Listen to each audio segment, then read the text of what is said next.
Now, Professor Salim Abdool Karim has become a household name in the country amid the COVID-19 outbreak. The Infectious Disease Specialist chairs government's advisory committee on coronavirus. He's also director at the Centre for the AIDS Programme of Research in South Africa. And he joins us now from our studio in Durban. Good evening, Professor. Thank you so much for your time. We know how busy you are, and we really do appreciate you speaking to us tonight.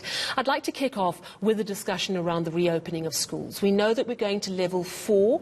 We heard yesterday from the Health Minister that we're not going to gain anything more by extending our lockdown level 5. We've bought ourselves about 6 weeks, pushing the peak out later in the year.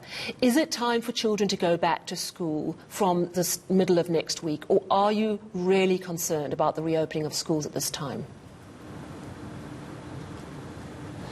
Good evening, Sally, and good evening to the viewers. So I think the fundamental issue that is not readily easy to grasp is that for as long as we do not have immunity and we do not have a vaccine, we are going to have to live with this virus. That this virus is going to pose a threat continually well into next year.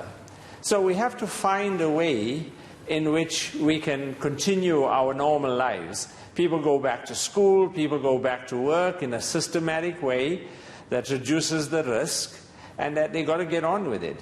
So there's no question in my mind that we have to ease the lockdown in a systematic way, and going to school in a stepwise manner is very much part and parcel of that, because it's been given a lot of careful thought. Speaking of immunity, that's a real sticky one at the moment. Of course, the novel coronavirus, it's new. We don't know a lot about it. The issue of immunity, you get it in 2 ways, either from a vaccine, which we know is at least a year to a year and a half away, or through enough people getting it, and then we think we have immunity. However, there seems to be a question mark over whether there is indeed immunity once you've had COVID-19. Some people say it's not clear at all. Some people say you might have it just for a period of time. Could you tell us what is the latest scientific thinking and research telling us around immunity? Actually, it's a big conundrum, and I'm glad you asked the question, because it creates a lot of confusion. There's actually a very nice article in this week's Lancet that deals with this issue. So what do we know and what do we not know? We know that when a person gets the coronavirus infection, they develop antibodies. It's the same kind of approach that if you get infected with measles or with polio or any other virus, you develop antibodies. In the case of measles and polio, we know that when you develop these antibodies, you do not get infected again. In other words, it protects you from getting infected again. With the coronavirus, we don't know if it protects you from reinfection. And the reason we don't know is that we've only known about this virus for the last 4 to 5 months. And so we haven't had the longevity to be able to study people who've had this virus before, and then to look at whether the antibodies protect them from reinfection. So we don't know the answer to that question. What is becoming clear with very early evidence is that if you've had COVID, the disease, once, that you don't get it again. It's very early and very preliminary, so it doesn't mean that you don't get infected, it just means you don't get the disease twice. So I think at this stage, the safest is to think about it like this. If you've had this virus, and if you've got antibodies, you have to treat yourself as if you are susceptible, as if you are vulnerable, just like everyone else. And so you have to take all the precautions that everyone else is taking.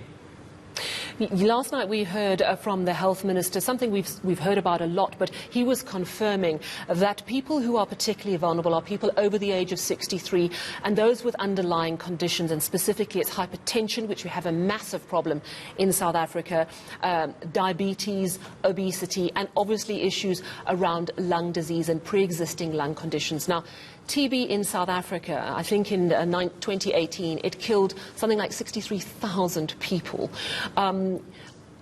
if you have TB, are you more susceptible? What is the risk of getting both at the same time?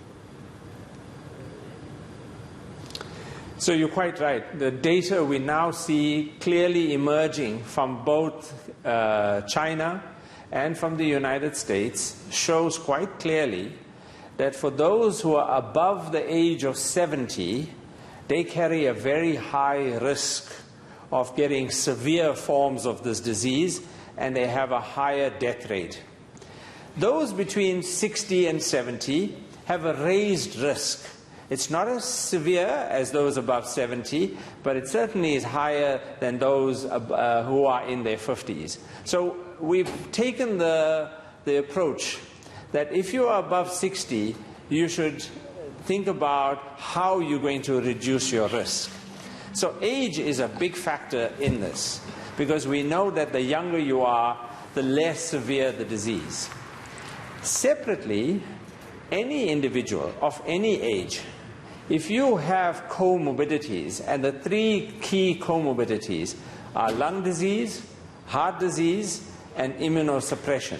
Either you've got cancer and you're taking treatment, or you have rheumatoid arthritis and taking steroids, or you have HIV or diabetes or TB. Any of these are immunosuppressive.